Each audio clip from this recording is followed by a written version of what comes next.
Okay, today is lesson 2.3.3, and I already gave my kids a little preview of what we're going to be talking about today.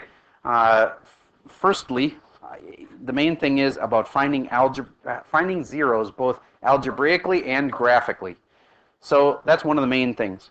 The other thing is, if I give you the answers, you should be able to create an equation for those answers. All right, so that's the goal for today. So here's a typical question. Let's say it said x to the third plus 2x squared. If I set this equal to 0, I want you right now to show me what you could factor that to. It factors. It's the super simple factoring. Don't think two sets of parentheses. Just think, what can I take out of both things?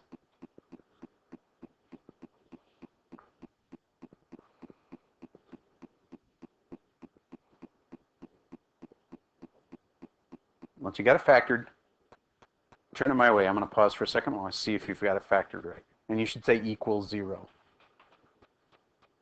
All right, so there was a couple people made the mistake of factoring out only one x, but really you can get a couple x's out of there. X squared can come out of there. And now I have x plus 2. Why is it good to have factored it? Because now the zeros are just staring you right in the face. One of them is negative 2. Do you get that? It's because if this part was equal to 0, the whole thing would have to equal 0. And then the other part is, what would make that part equal 0? 0. So either x equals 0 or x equals negative 2, and those are called the roots or the zeros. Okay, now you might ask me, and it would be a good question, so I thought since it said degree 3, there's supposed to be 3 answers. One of these, this is kind of cheating, one of these is called a double root. This guy right here is called a double root because there'd be 2 of them. Do you get how I could have broken this up into x times x? And then I'd maybe make it easier to see that x equals 0 is the answer to this, and it's the answer to that. And then graphically, what's a double mean? It means at 0, this thing must bounce, because there's a double answer of 0. So it bounces at 0, okay? And then it goes through negative 2 also, which is like here.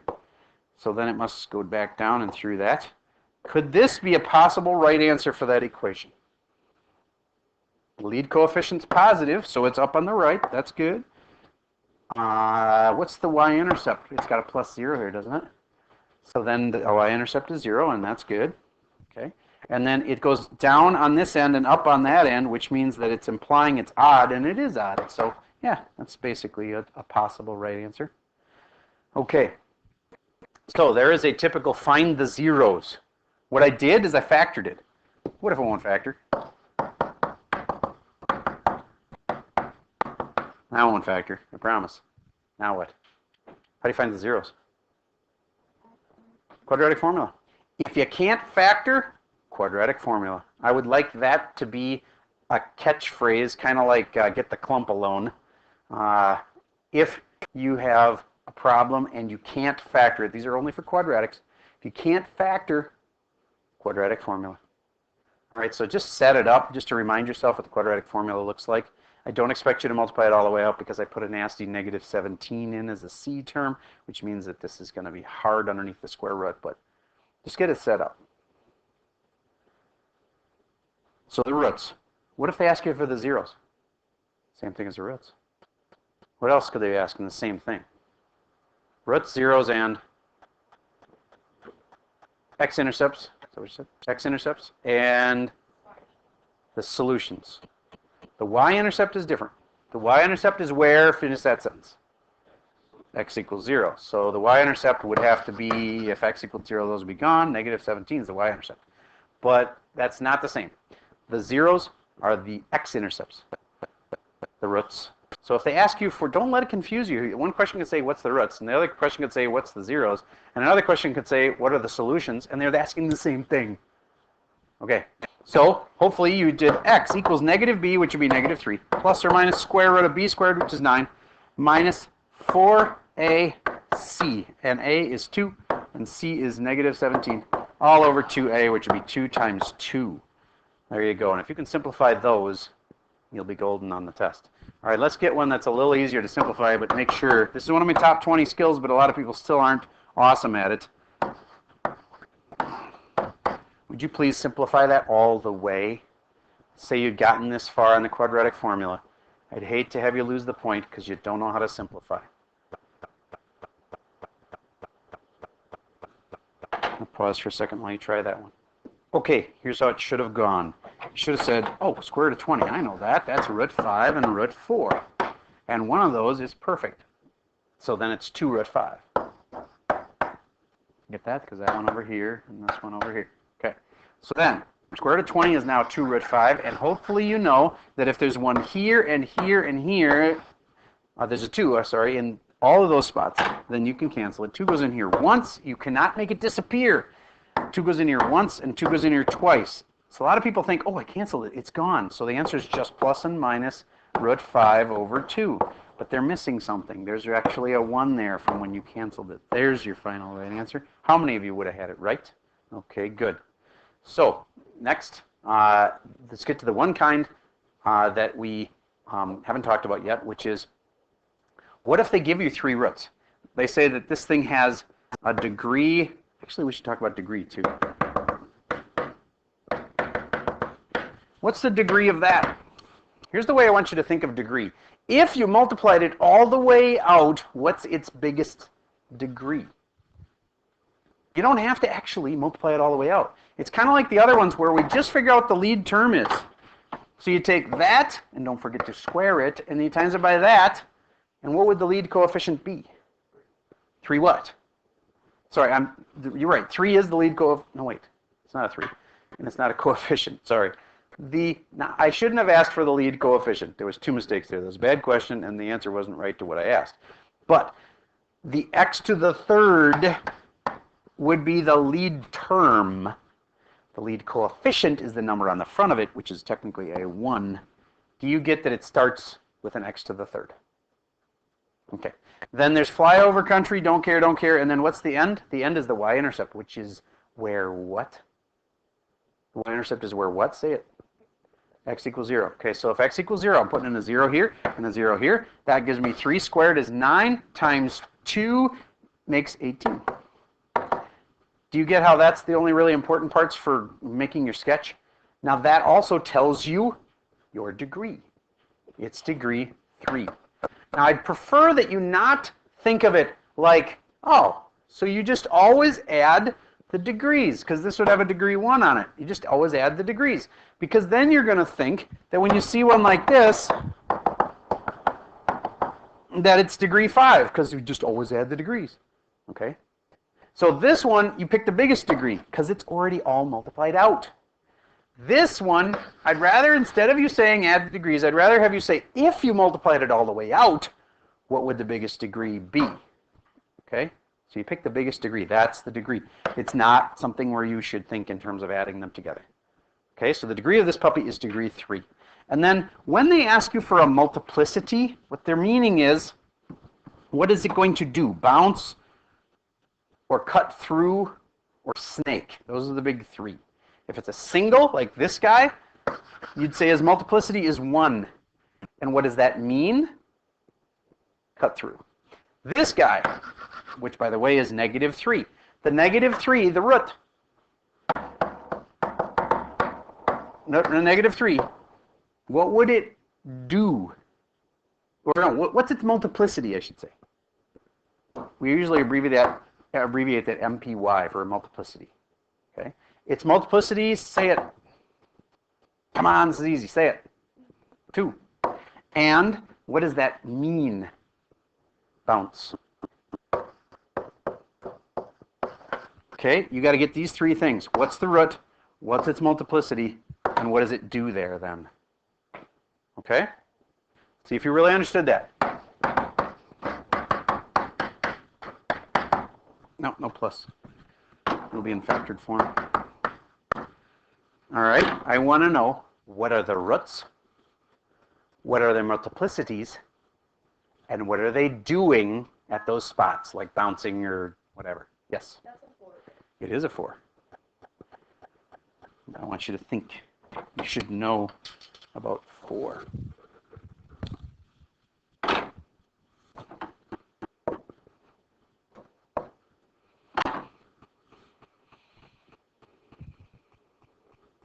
Some of you are getting a little tired and sleepy. I know it's warm in here. For some reason, the heater kicked in today.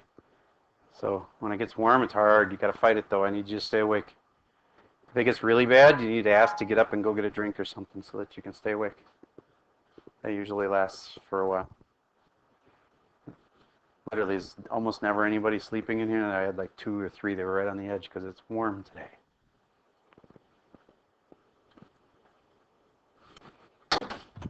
Okay, roots.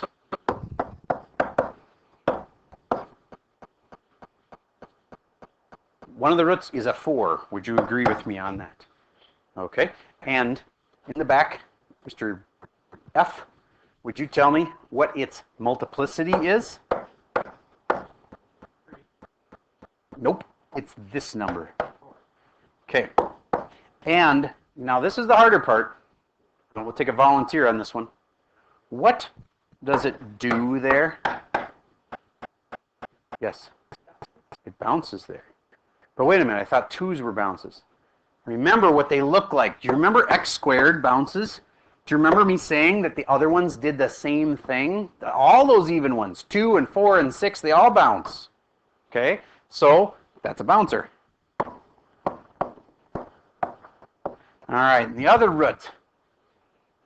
Guy in the red sweater. I don't want to say names on TV. We're in the 6. The root 6, good. The multiplicity? 1, because even though it's not there, there's a 1 there. And then? Cut through. That's a good enough abbreviation. It's cut. It'll cut through. Okay, very nice. Okay, and one other question said, if the roots are 3, -5, and 2, and its degree, let's say 6, what could the equation be? X minus 3 for that 3. Get how the 3 has to go in there and make it equal 0? X plus 5 for that -5. And then a 2 would be like x minus 2. That makes my 2 go in there. And okay, so there's my equation with one little problem. This would be degree 3. How do I make it degree 6? There's a lot of ways. Give me one. Yeah. Now it's degree 6. Or could have put a 4 on this one, and then a 1 on the others. That would add up to 6. Make sense? Okay. Now let's start your homework. Pause for a second while I pull that up. Okay. So let's start. The first few are just simply using the quadratic formula or factoring. I'll give you a hint. Can you, number 3, can you use the quadratic formula on number 3?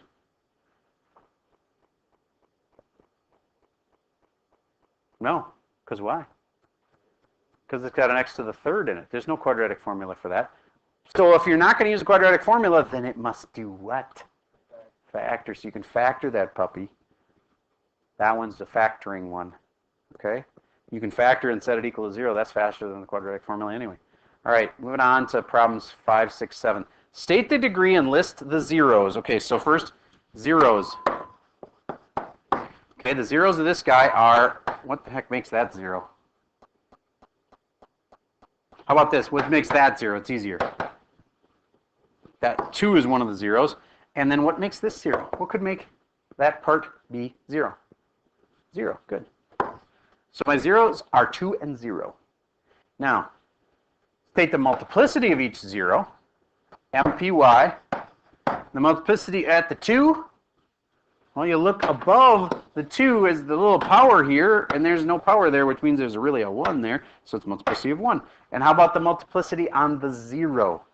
That's this part. What's the multiplicity on that part? 3. And then the behavior, I'm going to call it do. What does it do? Okay, this is a lot shorter to write than behavior. What does it do when it's a multiplicity of 1? That's a cut through. You can abbreviate that just cut. And that, it's a triple. What do you do with that? Snake. If you want, if you forget the word snake, you can sketch me a picture of it snaking. Okay? Like, if you had gone like this, that'd be okay. All right. So this one, it's got 2 zeros. I hope you can find them pretty quickly and easily, the multiplicities, and then what they do at those spots. Remember that even ones all act alike. Odd ones all act alike. All right, except for x to the 1 is different than x to the 3, because x to the 1 is a straight line, x to the 3 is a snake. X to the 5 is a snake, x to the 7 is a snake. The only odd one that's different is x to the 1, which is a straight line. Okay, so now moving on to the other parts, give you a quick preview. Looking at number 9, find the zeros graphically.